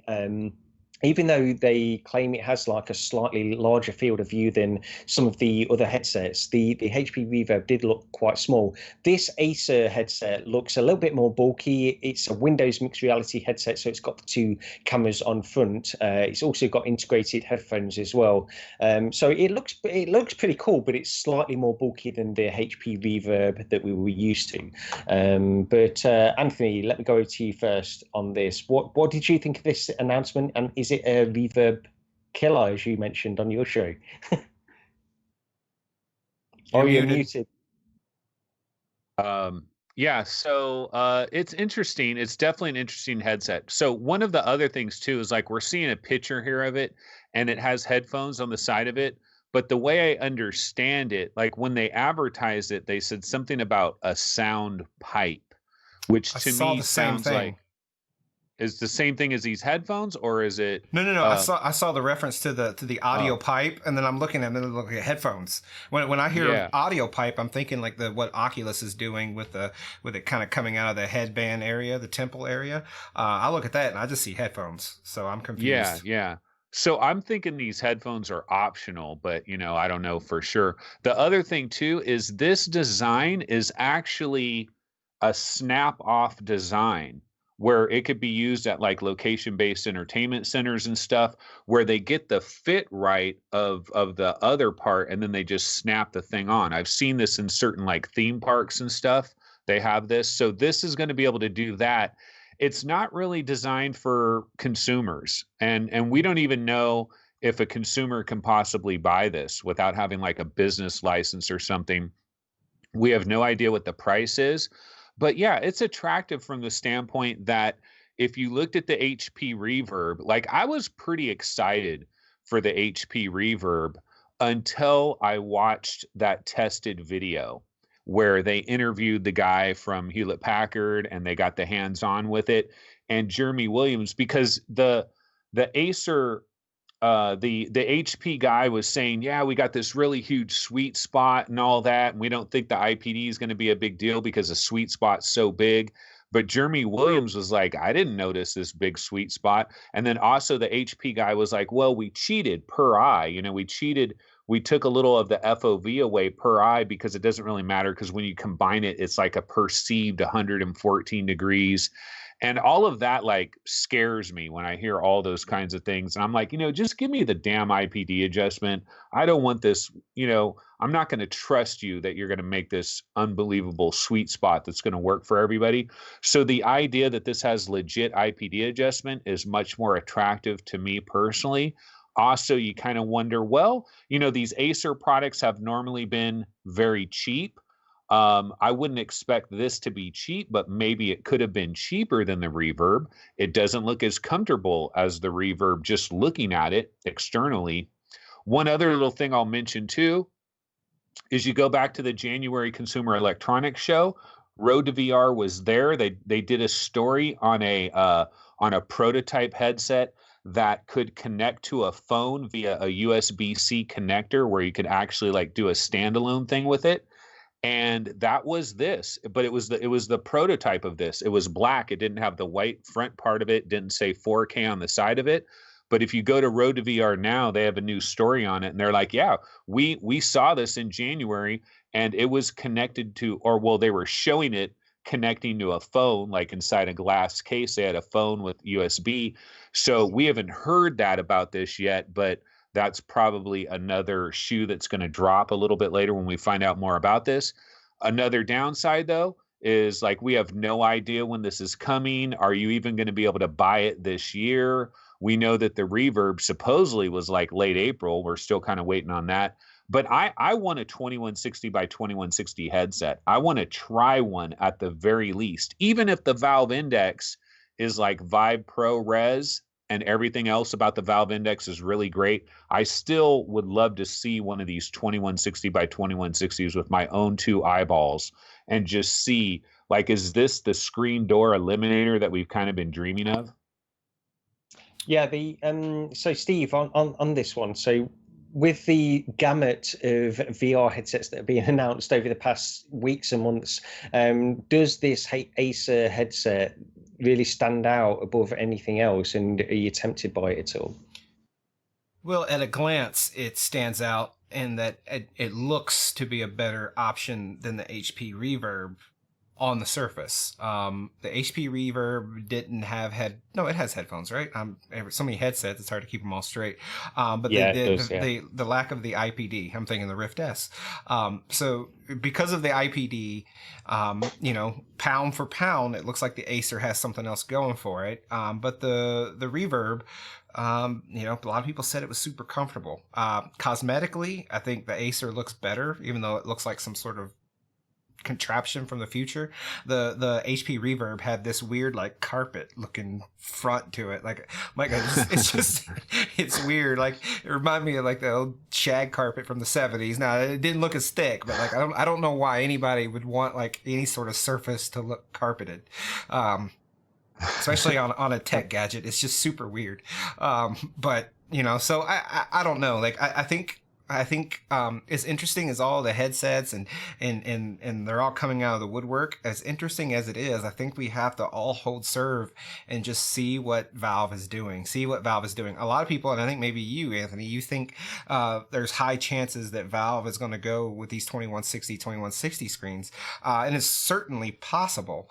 But I'm hearing a lot of rumors. A lot of people are saying that the index is going to be 135 field of view horizontal, which will, in my mind, I think that'll be a pretty big step up from the Vive and other the Samsung Odyssey and other headsets of a comparable field of view. It'll be a sort of like the halfway point between the Vive and the Pimax on normal. I'd be very interested in index, but if they maintain the Vive Pro resolution, that'll mean that it'll be one of the worser looking resolutions. It'll be better than OG Rift and OG Vive, but I would imagine it would look worse than an Odyssey and a Vive Pro. So maybe they'll go high end on the resolution. I don't know, but ultimately, as interesting as this Acer ConceptD OJO. I don't know who's naming these things. I think the carpet guy from HP is naming Acer's headset, but we all have to agree here. I think that you got to wait and see what Valve is doing before you can really almost get too hyped up and too excited for any one headset. Yeah, absolutely. I agree with that. Okay, well, let's move on to our last little news story we've got down here, and this is Vader Immortal. So we were treated to a little trailer at the Star Wars celebration this past week. Anthony's got a little smirk on his face. Wonder why that could be. So basically, I guess the news that came out of this, we were treated to a little bit more of a insight into the story, a little bit more of what the game has to offer in terms of interactivity and that kind of stuff. But also it was announced that it will be coming out on Rift as well as the Oculus Quest. Originally, I don't know if they specifically said it was a Quest exclusive or not, but it was only officially announced for the Oculus Quest, and now it's been announced for the Rift as well. But yeah, I mean, so I'll go first on this, actually, just very briefly. I think the trailer itself looks pretty, I mean, it looks good. It does look good. I'm a Star Wars fan, okay? Now, I don't expect it to look absolutely like this in the Quest or anything like that, but I am a Star Wars fan, and I just love the story of Star Wars and the continuing story of Star Wars. So anything, even if it's like a peripheral character or anything like that they're including in this, that's fine by me. And when this initial announcement came, I think because it had this like episode 1 and it was the first part of this story, I was always under the impression that this was going to be sort of a story based with some interaction in it, and this trailer seems to confirm that, and it actually seems to have a little bit more interaction than I was expecting. I'm pleased you do get the lightsaber and you can do some menial things with that, I suppose. And to me, I quite like this trailer. Anthony, I'll go over to you first. I think you like the trailer as well, but you have a specific angle with this anyway. What do you want to say? Yeah, no, it looks great. I mean, it looks great. It looks good. See, the thing is, I got to admit, it's on me. It's my fault. I, for some reason, thought Vader Immortal was going to be a bigger deal, a bigger thing than I thought it was. I mean, then it turns out that it apparently is. Like, I didn't know about the 45-minute thing, but I don't think anybody knew about the 45-minute thing. Also, like, if somebody asked me, how long is Vader Immortal going to be? Well, with all these Oculus Quest games, I would imagine they're all going to be kind of short, the majority of them, So, like, if somebody said, how long do you think Vader Immortal is going to be? I'd be like, 2 hours, like a 2-hour experience. So I didn't think it was going to be like a 5-10 hour experience or anything anyway. But I also remember that at some point we heard that Ninja Theory was working with ILM X Lab on this in some kind of capacity. I know I heard that story at one point. And, Ninja Theory, that's Senua's Sacrifice, that is Dext. Like, they've worked in VR before. They're an insanely talented developer. They could do some amazing things. You think about Ninja Theory with Star Wars, like, this could be awesome, right? And so maybe when I heard that Ninja Theory part of it, I started to kind of like think, oh, this is like a real video game. This is going to be like a real game, and it's going to be Star Wars, and it's designed for the Oculus Quest from the ground up, is what I thought. And so I thought, oh man, this is their flagship title. Like, this is the flagship title. This is freaking Star Wars, Oculus Quest, Star Wars. Think of all the gaming systems that we've got, that there was a Star Wars game at launch. You go back to the GameCube and like Rogue Leader, Rogue Squadron, sometimes you get Star Wars games right at the launch of a system, and it's kind of a special thing. And Ninja Theory and all of this. So my hype train got really revved up, and I thought this was a primetime Quest game. And so when this trailer came out, when I started hearing people talk about Vader Immortal Rift, like, I hadn't seen the trailer yet, and people were saying Vader Immortal Rift and all this stuff. And I was like, Vader Immortal Rift? Wait a minute. This is supposed to be, this is an Oculus Quest game. and this was supposed to be like a really flagship thing for the Oculus Quest. So my whole argument, like the whole kerfuffle about this, the marketing thing, I know I went way overboard, like totally overboard. But I stand by my beliefs from this standpoint. This is the way I would have handled this. So imagine a scenario where we never knew that Vader Immortal was coming to the Oculus Rift. Okay. And so April 30th, the Quest comes out. Vader Immortal comes out on April 30th. People are a little bit disappointed because it's only 45 minutes, but it's still Star Wars and it's got interactive segments and all of that. So think about this. All of May, June, July, August, even into September, all of these months, people are playing Vader Immortal on the Oculus Quest. As far as everybody's aware, it's exclusive to the Oculus Quest. It's a feather in the cap of the Oculus Quest. It is a flagship title. It's showing off what the Quest can do. And it's a great thing. And people might say, oh, man, I wish I could play that on the Rift S or the Rift or whatever. Okay, well, you got to get a Quest to play Vader Immortal. So it's like that, May, June, July, August, into September. Then in, say, mid to late September, bam, a new trailer comes out. Vader Immortal is coming to the Rift this November. Yay! Okay, that makes perfect sense. And then everybody gets excited. Vader Immortal is coming to the Rift. Okay, now it's no longer an exclusive, but hey, it had 4 or 5 months where it was basking in the sun of exclusivity for the Quest, and it's a strong game for the Quest, and it kind of gave it a little bit of juice.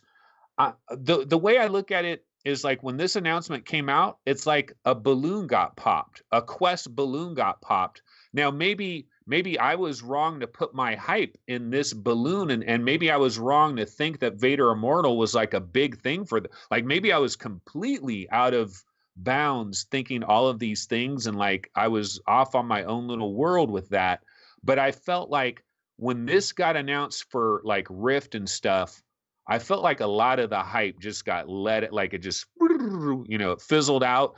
And I truly do believe there are some people out there that maybe this was a decision maker for them, where they might have been thinking about getting a Quest, and maybe Vader Immortal, like they're a big Star Wars fan and they thought that's the only place you're going to get it. And that might have been part of their impetus to buy a Quest. Now they hear, oh, it's coming to the Rift. It's going to look way better on the Rift. I'm almost positive that trailer was Rift footage. So basically, that's my feeling on this entire thing. So yeah, no, I agree with you on most points. I just think the part of my thing is that, like, if the people that are going to be affected by that are Rift owners currently, okay, so you're focusing on the Rift owners at the moment that would potentially buy a Quest for this title, and I think that's a relatively small amount of people that would do that. I understand where you're coming from, but I think that from Oculus's point of view, they could now market this in another way, where they say, okay, if you're not got VR, you've not got, you can't afford, you don't want a PC, you don't want to get high-end VR or anything like that, you can be a person that can pick up a Quest and experience the same experience as somebody that's got a high-end VR system as well. And I think Facebook and Oculus's marketing is aimed squarely at people that do not own Rifts at the moment. They don't own high-end PC VR, and that's really where this comes into account. I mean, it's not like I disagree with what you're saying completely, Anthony, because I think pretty much I do agree with it. But I think the actual focus of the number of people that will be affected by this is relatively small. Okay, wait, one last point. We'll get off of this, promise. Okay, one last point. So why does Sony, if what you're saying is right, why does Sony care that Moss is exclusive for 45 days or Apex Legend? Like why does Sony have a gag order on like fast travel games and Polyarc and and Falcon Age right now? Like Falcon Age is coming to all the other platforms. I'll let you know that right now, but you won't hear an announcement about that right now. Why? Because so Sony isn't like thinking about Rift owners. You know what I'm trying to say here is, okay, I know we hate exclusives and stuff, but isn't the Quest a console? Like, I think the Quest is a console, and I think a console needs to have exclusives because I think it needs to have an identity. And I thought Vader Immortal was kind of part of that identity. And so, like when Moss hit PlayStation VR, it was on there for 45 days. Nobody knew for sure that it was coming anywhere else. And then bam, all of a sudden it did. But for those 45 days that it was only there or whatever it was on PlayStation VR, there's a little bit of hype. There's a little bit of hype for that. Like PSVR owners can say, yeah, we got Moss. No one else The thing does. is though Sony wasn't doing that and locking something to the Vita versus Exactly, the PlayStation 4. We're say. talking about Oculus versus Oculus, so they don't need to gag order themselves. They're still selling the game. It's still their software. I understand what you're saying about the console identity. I totally get it, but I think it's the bigger play. And you know everybody in chat talking about Ranthony, like and I don't rant in the same way, but that this actually speaks to the rant I made at about 2 months ago or so when I was moaning at the idea that Quest and Rift wouldn't be cross-buy. This actually, the fact that Vader and all these other games are cross-buy, that is a huge boon to the total Oculus stack. So now, like, and you've seen people talking about it in Reddit and places like that. The idea that you can go buy Quest now and build up a software library, and then one day you might buy a Rift S, and then boom, you have however many games drop dead right there, no additional pennies required. And that is much bigger than just one exclusive for the console that is Quest. I think that attitude and setting that framework and being very clear with your audience and your consumers and saying, when you buy stuff on the Oculus Quest, if you get a Rift in the future, you're for the most part you're going to get all these games.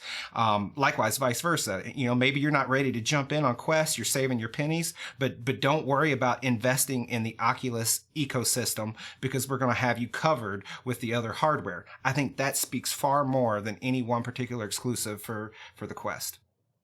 But once again, you're talking about existing Rift like, because what does that speak to? That speaks to existing Rift owners. And is this really being marketed to exist? Like, if all they're going to sell to is existing Rift owners, it's already dead. But it's about building. It's about building the long-term relationship. Like when the next PlayStation is announced, what is it going to be called? PlayStation 5. What are they going to do? They're going to show crap, not crap, I don't mean it in that way, but they're going to show sequels to franchises that are already established. You're going to get The Last of Us 3 or something like that, God of War 47. That building that equity in your consumer base and creating that fandom is exactly what Oculus is doing here. They want us clamoring for Robo Recall 2. They want us hyped for Stormlands 2 whenever that might come. Like, and to know that when you make that hardware investment, that they got your back, that they're always going to be there.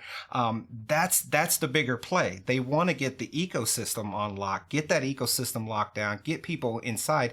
Then, and here's even the bigger picture, they now have influence to anybody that wants to come to Oculus. So one day when you have this ubiquitous Oculus glasses that you're wearing and Google wants to bring Gmail to the damn thing, who do they have to go through? They got to go through Facebook. Right now, they got to go through iOS. And I think that's what Facebook is wanting. They want people coming through them for the big services. And all of that is bigger than any one game coming to the Quest. Yeah.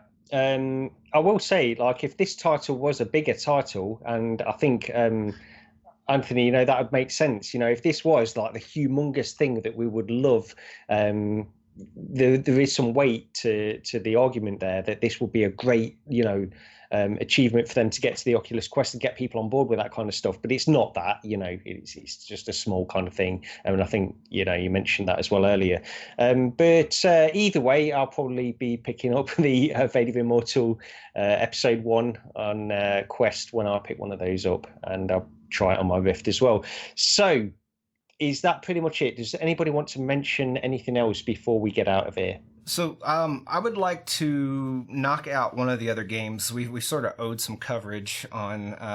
Let's just, Gary, you pick one of the games that are below that line, and let's get one off the list, because I think it's only fair. Okay. Okay. He's spinning this on me now. Okay, let's go. We could talk about ArmZ, because I played that a little bit. That's okay. The first one. Let's do that one then. All right. Go to you, Go ahead, Anthony. Anthony. You go. Okay. You go So first. so this game ARMZ by Televisor, like I never heard, like I follow VR and I'm looking at upcoming VR games, and I'm trying to keep track of all these games, but there's always a handful that slip through the cracks. This is one of them. Never heard of it, didn't know anything about it, but one day we were doing one of our roundtable episodes and we were going to talk about this game. We didn't end up getting to it, but I believe Steve said that he was like, wow, that ARMZ wasn't that bad. And so I heard him say that. And then I was like, well, maybe I should go into this ARMZ and check it out. I went into it and I haven't been in it for a long time. But the one thing I'll say, man, is like their opening menu sequences and everything. It is really slick. Like it's really a night, like just selecting things and the little noises, the little menus, and you highlight things. And it's like, it's all kind of like Iron Man style with like the little AR type thing. Really cool. And then so you actually get into the game. So what is the game all about? Well, the game is essentially a wave shooter, and you're basically planted in a space, but you do have a little bit of movement within that space. Imagine that you're like in this robot body, and your robot body can move a little bit this way, a little bit that way, so you have a little bit of movement, but you're kind of stuck basically in the middle. Now, what this game does from an idea, I think it's a great idea, and I'm kind of amazed we don't have more stuff like this. But what they did was they said, well, what are you in VR? A lot of times, you got your hand presence, you got two hands that are out here, we're tracking your hands. Well, what they decided to do is let's put you in a thing where now you're like got these like giant robot arms that could like extend over here and over there, and you got guns on your arms, you can grab things, and that's basically what you're doing in this game. And then you've got waves of enemies, and I think there's 6 different stages, and so the 6 different stages gives you interesting different looking backdrops, and the characters are like running around on top of the backdrops. Graphics are mixed, could look great, but also in some ways it almost looks like it's a photoreal background that's just back behind there. And then there's like animated little things dancing around in front of it, almost like PlayStation 1 days where they do the pre-rendered thing, and then have little characters running around. But bottom line, like to wrap this up really quick, I think it's $15. And I think it's a little bit of a sleeper. I had a little bit of problems with some of the controls and stuff, but I was like, this game is not like, and it's flying way under the radar. So that's my thought on ARMZ. Yeah, like I thought it was, so it's I don't think you mentioned the big curse word. It's a wave shooter. So curse word inbound wave shooter, but it's unique. So it's interesting what you said about the graphics, because I actually thought the graphics were really good, and I didn't get that PlayStation 1 feeling. I know exactly what you're talking about, because it's this Final Fantasy 7 thing where you see them walking over the pre-rendered background. So I didn't get that feeling from this game. But in terms of the one feeling that I did get, and anyone that's watched us for a long time will know that I'm really bad with remembering names of games and developers and such necessarily. But what is the big mech game, not Vox Machina, that originally was on PSVR and then it came to PC? You know what I'm talking about, where you felt your arms swinging around. It was on rails. Yeah. What was that one called? Come on, chat. Come on. Well, I think they're like 15 seconds behind us. Yeah. Anthony, you talk about the game all the time because you liked it because of the guy's voice. You were joking on the voice acting. It's a mech game that was on rails for PlayStation VR, and then it came to PC VR after, and then they did the free multiplayer aspect of it. Big, tall, 30-foot tall mechs. Someone in chat's gonna get us, and you're gonna when you hear PlayStation the name, VR, I'm thinking like Riggs, I'm thinking Starblood Arena, but none of those came to PC. No, big tall mechs. Archangel. There it is. Archangel. But anyways, the arms feel like Archangel, because like when you swing, but you got this big giant, I don't know, 20, 30-foot arm that's swinging sort of, and it's almost like they give it a subtle like millisecond lag. Now we got 80 people saying Archangel in chat. Again, I admit I'm really bad with remembering names, so that's just gonna have to be what it is. So anyways, it felt like the actual swinging of the arms and all felt like Archangel, but there was some complexity in the shooting, because you can pick up the little zombie things and you can like squeeze them and make them pop like squeezing a grape. So I don't know, I thought it was pretty good. Now We only have the price in euro listed at €8.54 or pounds. Sorry, that's pounds. I'm an American. I don't know, Anthony, you mentioned maybe 15 US. I think that might be a little steep. So, but I think it is a sleeper. If you're into wave shooters and you kind of want, it could be demo material. It just looks cool in a certain way. So I think it could be a sleeper that you pick up on a Steam sale because it's inevitably going to be like, $3 or something on a quarterly Steam sale. And I thought it was pretty cool. Yeah, it's a wave shooter, but the thing that separates it apart, other than the fact that you're controlling these huge arms that are way away from you, is the fact that you can do what Steve mentioned. You can grab these robots, crush them, or grab the robots and throw them into the crowd of other robots and bat them away. You can use your arms to bat them away, and there's a lot of like this. It just feels good to do some of these kinds of things. Like if a robot flies towards you and you just want to bat it away, there's some good sound effects and stuff like that that make it feel good to do that kind of stuff. So it's not a lot to add from what Steve and Anthony have already said, honestly. But I think it's relative. It's pretty good, and I don't think the price is outrageous at all. I think it's okay for what he's offering, essentially a wave shooter with some extra little mechanics in there. Okay, Steve, did you want to mention one other game? Sure. Let's see the other ones. There's another fun one here. Let me switch to me here. Let's do Bleeding Edge. This was a game that, let me get it pulled up here. Sorry, it takes a second. But Bleeding Edge is it's a location-based experience that you can buy for your house. It's on rails. It is, Gary, you have it listed down there as £2. I think it's $3 here in the US, maybe $3.99. So it's pretty cheap. But it's 15-ish minutes, and I thought this was cool. Now it's jank. It's like I think when we talked about it offline once, it was like the equivalent of Sharknado, but for a VR game. So it's completely, I think it's made in China. It's completely jank-tacular. Like you have this random pink cube on your left hand. Like I don't even know what that is. It's just this random pink cube for a left hand.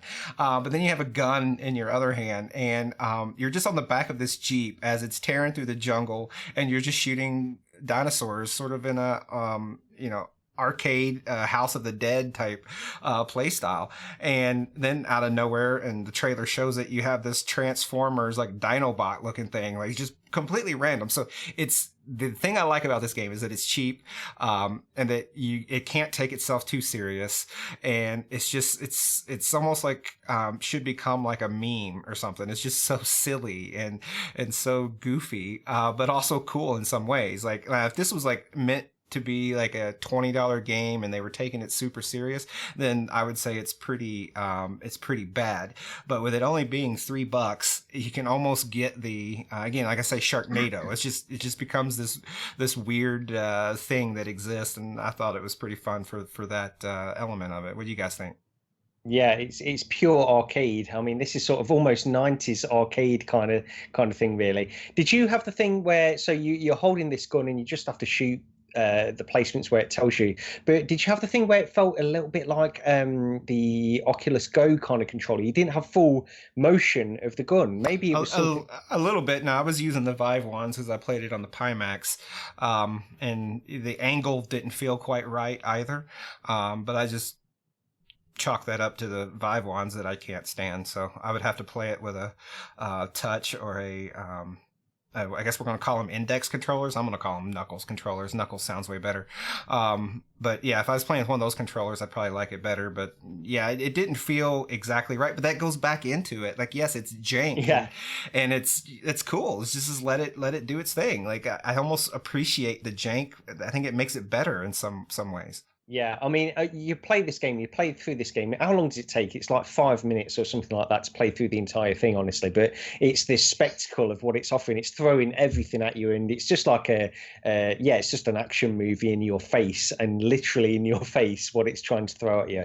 Yeah, I thought it was pretty good for the price as well. Just as, again, demo material, I suppose. Anthony, did you try this? Yeah, you know what? I actually did a Let's Play for this, and and the Let's Play, like the recording time of my Let's Play is like 10 minutes. And I went into the menu before it started, and then I was talking about it after it was over. So I think it's actually like 7 minutes. And so when you start thinking about 7 minutes for $3, like I do kind of feel maybe this should be like $1.99 or even like 99 cents. Because if it was 99 cents or $1.99, I could probably just go ahead and recommend it to everybody. But you got to understand it's $3 for 7 minutes. So understand that. But when I'm playing it, I kind of think of like if I went to Dave and Buster's, right, and they had the back of a truck, just like a little facade where you get up on the back of a truck, right, and then there's a shotgun that's like connected to a thing, and you can swivel it around,